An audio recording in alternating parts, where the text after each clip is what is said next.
Bonsoir à tous, je suis Kevin Gall, ministère prophétique. Nous sommes le 25 juillet 2017, il est 1h du matin. Et après un temps de prière et de méditation, j'aimerais vous faire une nouvelle vidéo d'exhortation et d'avertissement sur un thème que j'ai déjà abordé à plusieurs reprises dans plusieurs vidéos. Mais que voulez-vous? Le Saint-Esprit rabâche les mêmes choses, et de la même manière que Paul, Pierre rabâchaient les mêmes choses et avertissaient les églises sur les mêmes problèmes, et notamment des problèmes qui allaient arriver à la fin des temps, eh bien je constate également que le Saint-Esprit persiste en moi pour que je puisse avertir la multitude concernant des dérives et des dangers qui s'opèrent à l'heure actuelle par des pièges du diable au sein de l'Église, et notamment en ce qui concerne les nouveaux convertis. Alors, la semaine dernière, j'ai reçu une vision. J'ai fait part de cette vision sur Facebook. Et là, en méditation, le Saint-Esprit m'a ramené à mon esprit cette vision. Et c'est là que j'ai compris que le Seigneur veut encore que j'insiste pour avertir. Alors, cette vision, c'est un serpent qui fait face à un lion. Les deux se font face. Et j'ai essayé de trouver sur Internet une image qui correspond à cette vision que j'ai reçue. Et j'ai trouvé que cette image correspond le mieux à ce que j'ai reçu. Et l'interprétation n'était pas compliquée, puisque dans l'esprit, le Seigneur était en train de me révéler, de me montrer des choses que je savais déjà, mais qu'il fallait encore que je dise. Mais là, à travers cette vision, j'ai trouvé effectivement que le message est encore plus explicite. Vous savez que Dieu parle souvent par des visions ou par des symboles pour schématiser et pour résumer une idée, une pensée ou encore un discours. On dit souvent que les symboles parlent mieux que de longs discours. Et là, c'est tout à fait ça. Alors, je vais vous expliquer ce que j'ai vu pour vous faire comprendre la réalité spirituelle de nos jours, de notre époque, de notre génération, et qui va, hélas, s'empirer dans les années et les temps à venir, jusqu'au retour du Seigneur. Le serpent correspond à Satan, qui est dans le monde. Et le lion correspond à Satan, qui est dans l'Église. On pourrait penser que dans la vision, le serpent c'est Satan et le lion c'est Jésus. Mais le lion que j'ai vu en vision, ce n'était pas un lion qui était pur, mais c'était un lion qui était malsain. Et le serpent faisait face au lion, le lion faisait face au serpent. Et cette image est incomplète, puisque dans la vision, le serpent crachait des âmes qui étaient dévorées et avalées par le lion.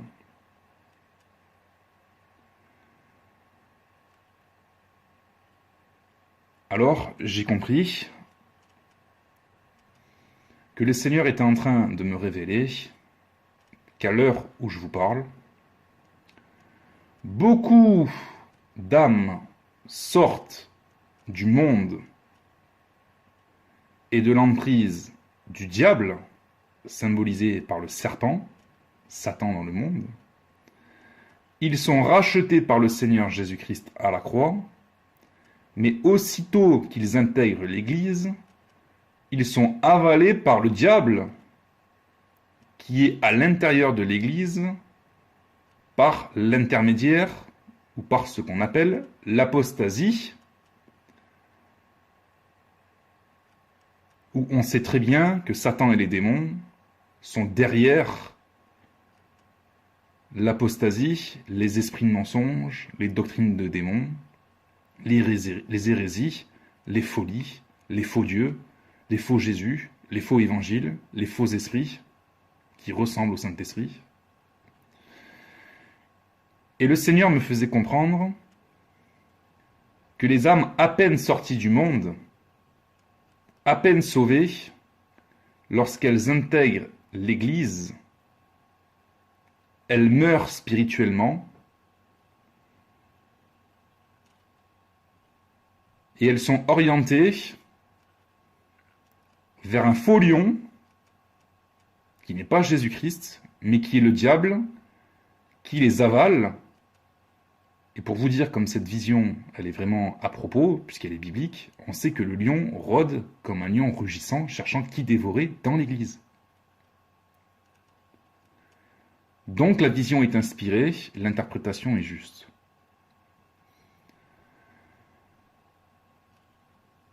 Et le Seigneur, il voit ça d'une manière très attristée. Mais on sait également que le Seigneur, il est fortifié, il est fort, et qu'il savait déjà à l'avance comment ça allait se passer à la fin des temps. À peine les âmes sont lavées par le sang de Jésus, à peine elles reçoivent le Saint-Esprit, qu'elles intègrent des chrétiens, des groupes de chrétiens, des assemblées, des églises locales, et qu'elles sont la proie d'esprits démoniaques, de mensonges, de fausses doctrines, de tromperies, de ruses, et de toutes sortes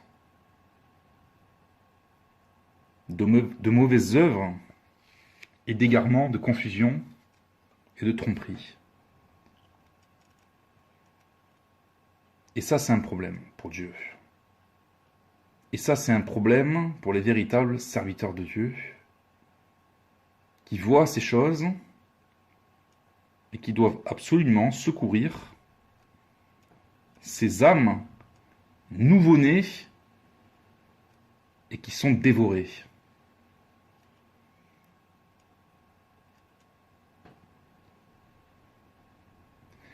Dieu met également un avertissement concernant les nouveaux convertis. Dieu a parlé concernant les temps de la fin, qu'il y aurait des faux enseignements, des doctrines de démons, des hérésies, des folies. Mais il y a également un gros problème. Ce sont les nouveaux convertis qui sont poussés par le diable à s'élever pour enseigner, pour diriger, pour faire des choses que Dieu ne leur a jamais demandé de faire, et qui se sont levés d'eux-mêmes audacieusement sans attendre un appel personnel du Seigneur pour faire ce qu'ils font.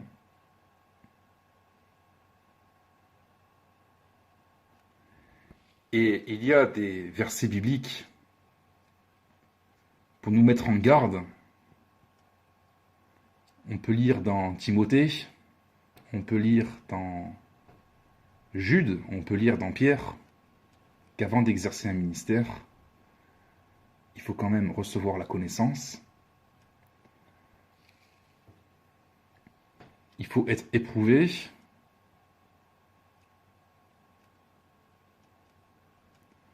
Et il faut quand même avoir une vie sanctifiée, irréprochable devant Dieu. Autrement, des esprits démoniaques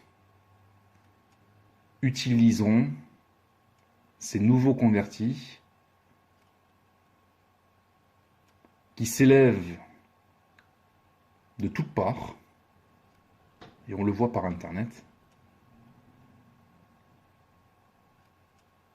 et qui malheureusement ignorent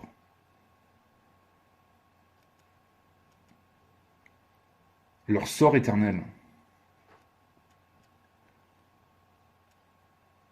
Pierre avait expliqué que les lettres de Paul étaient compliquées, surtout pour ceux qui en tordaient le sens, pour leur propre ruine. Jude a parlé du Dieu vivant qui n'a pas épargné les anges qui ont péché, mais qui les a précipités dans les abîmes de ténèbres. Les apôtres nous ont avertis que beaucoup se détourneraient de la vérité à la fin des temps.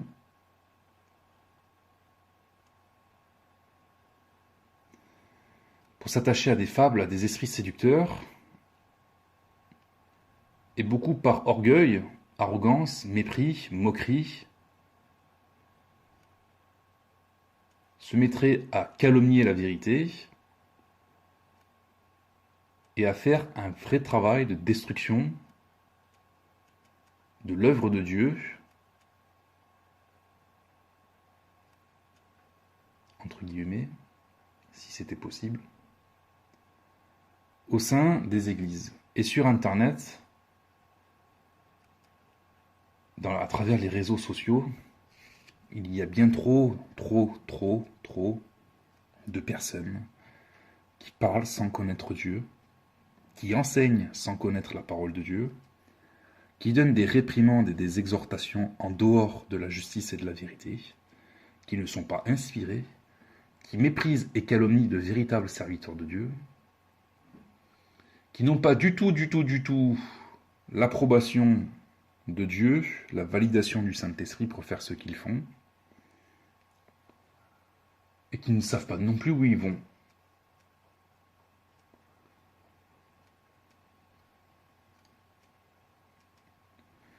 Alors je suis tombé sur cette image qui représente tout à fait ce que l'Esprit est en train de me faire comprendre. Des chrétiens qui prient Dieu sans connaître Dieu et qui font des œuvres qui ne sont pas du tout agréables au Seigneur et qui combattent le Seigneur. Et le Seigneur me montrait, exactement comme il m'a montré dans un songe il y a déjà maintenant plusieurs années, que j'ai vu des impies dans l'église fondre par la géhenne alors qu'ils étaient pasteurs, alors qu'ils étaient chrétiens. Beaucoup d'insensés, de nouveaux convertis et de neuneux, je suis désolé de parler avec autant de franchise et de vérité, se mettent à taper sur des pasteurs alors qu'ils n'ont jamais fait 1% de ce qu'a déjà fait le pasteur pour le Seigneur. Et ils croient que parce que la parole de Dieu parle dans Ézéchiel et dans les prophètes, et même chez les apôtres, qu'à la fin des temps, il y aura des faux prophètes et des faux docteurs, donc dès qu'ils voient un enseignant ou un pasteur appelé depuis de nombreuses années, mais qui peut se retrouver en difficulté, ils se mettent à le calomnier, à le salir, à le pourrir, alors que eux-mêmes viennent à peine d'être rachetés par grâce du Seigneur, et qu'ils n'ont même pas commencé à servir Dieu, ils n'ont même pas été appelés. Et c'est comme ça que le lion les avale, tout cru, à peine sortis du monde, à peine ayant reçu le Saint-Esprit. Je dis la vérité. Cette image est la vérité. Voici le sort éternel que Dieu va réserver aux méchants, aux ingrats, à ceux qui par audace, orgueil et arrogance, et vous savez que les apôtres ont écrit qu'il ne faut pas qu'un enseignant, qu'un pasteur, qu'un évêque soit un nouveau converti, de peur qu'enflé d'orgueil, il ne tombe sous le jugement du diable. Le même jugement que le diable. Parce qu'un nouveau converti, en général, il n'a pas suffisamment de connaissances, et comme il n'a pas suffisamment de connaissances, il n'a pas suffisamment de recul, ni de sagesse, ni de discernement sur les choses. Et dès qu'il va comprendre ou savoir une toute petite chose, il va avoir la tête qui va enfler, enfler, enfler, enfler, avec le cœur.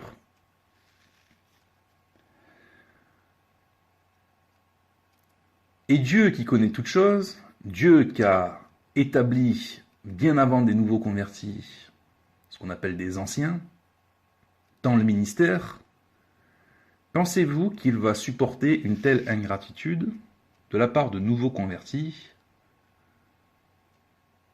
qui étaient dans le monde et dans l'ignorance bien avant que des ministères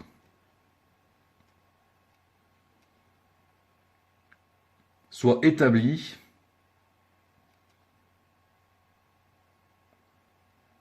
et qu'ils aient eux-mêmes remporté de grandes batailles pour le Seigneur dans le passé. Je veux dire qu'il y a des nouveaux convertis, ils étaient dans une débauche pas possible, au moment où des hommes de Dieu avaient déjà de l'expérience dans le Seigneur depuis des années, pour remporter de grandes batailles à la gloire de Dieu. Et ces nouveaux convertis, dès qu'ils ont été rachetés par le Seigneur, ils vont se permettre de calomnier et de faire des œuvres insensées et de mal parler et de médire et de salir des hommes de Dieu, même qui les édifient dans le secret.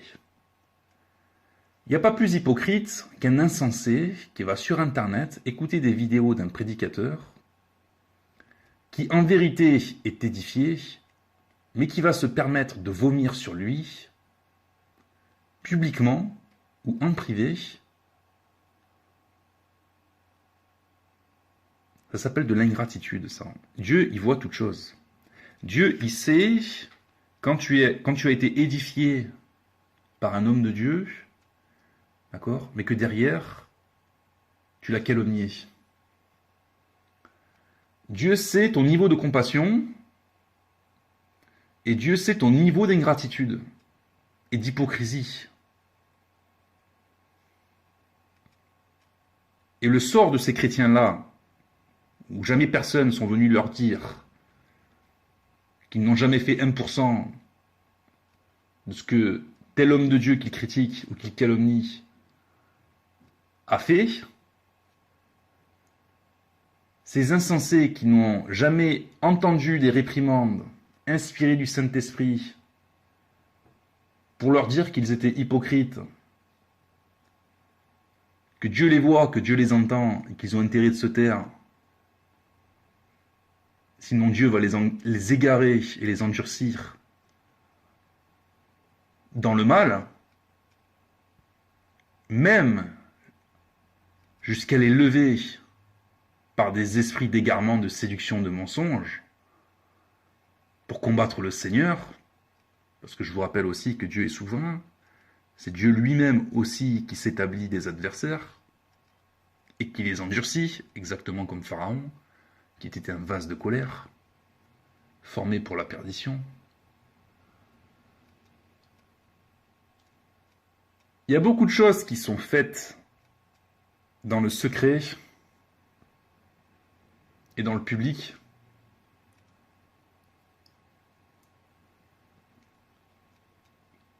qui sont dans l'ingratitude, dans la folie,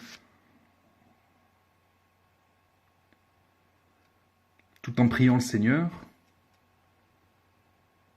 tout en disant faire cette œuvre de la part du Seigneur,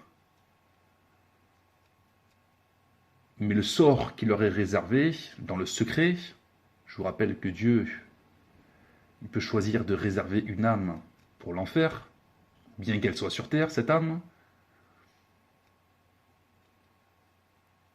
Je vous conseille de lire le livre de Jude. Bref, tout ça est très dangereux. Moi, quand le Seigneur me montre ce genre de vision, et que je tombe sur des images qui sont tout à fait explicites en rapport avec le message du Saint-Esprit que je reçois, en prière, en méditation, je peux vous dire que je suis effrayé. Parce que le vrai Dieu ne pardonnera pas ces nouveaux convertis qui transgressent les commandements de Dieu sur l'ordre des églises, sur la manière d'être établis, d'être envoyés. Et maintenant, c'est le désordre aussi, et l'apostasie. Et je suis convaincu qu'il y aura un jugement pour ça.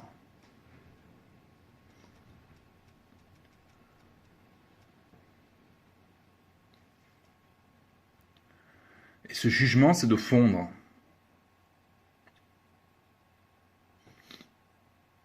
tout en priant le Seigneur.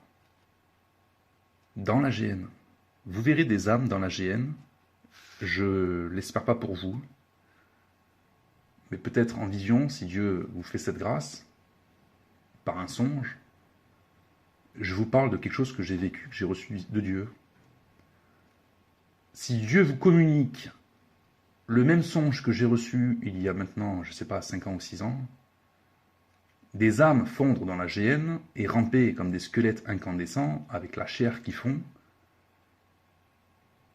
je vous souhaite de recevoir un tel songe de manière à ce que vous soyez connecté avec le vrai Dieu. Et de manière à ce que vous réfléchissiez bien à ce que vous faites quand vous décidez de vous lever pour faire des vidéos, pour prêcher, pour faire des blogs, des forums, pour raconter votre vie et votre philosophie de la vie, avec le nom de Jésus.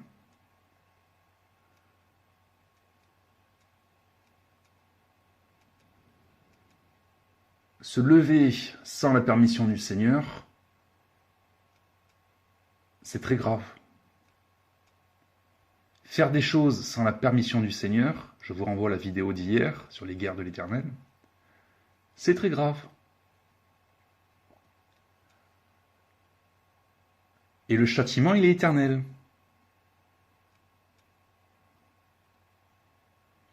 Alors quelqu'un dira, mais Kevin, à chaque fois tu fais peur, tu parles toujours de l'enfer, avec toi on ne peut rien faire, patati, patata, on n'ose plus servir Dieu, etc. etc. Ben, je vous conseille d'être connecté avec l'esprit de Dieu pour comprendre que je dis la vérité.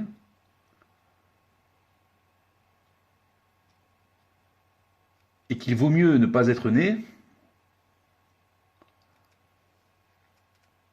plutôt que de s'être levé sans permission divine.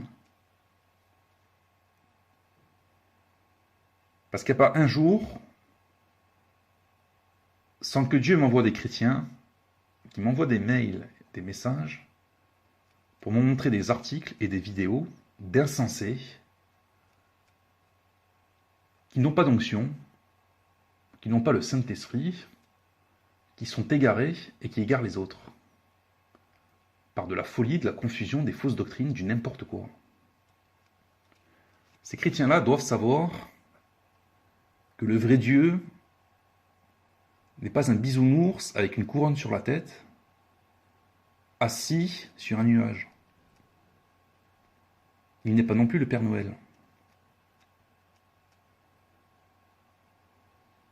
Le jugement est éternel. Il n'y a pas de fin. Il n'y a pas de fin. C'est une souffrance éternelle.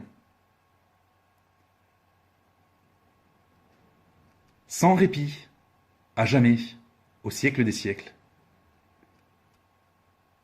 Le temps de passage sur Terre est très court.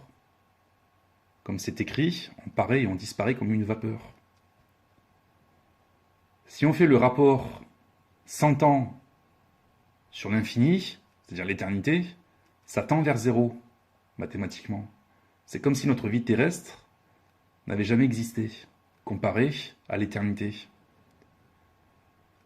C'est dire que c'est vraiment le moment de se calmer, de réfléchir et d'arrêter de faire des choses que Dieu ne veut pas surtout quand il a donné des réprimandes à travers des serviteurs de Dieu, à travers des songes,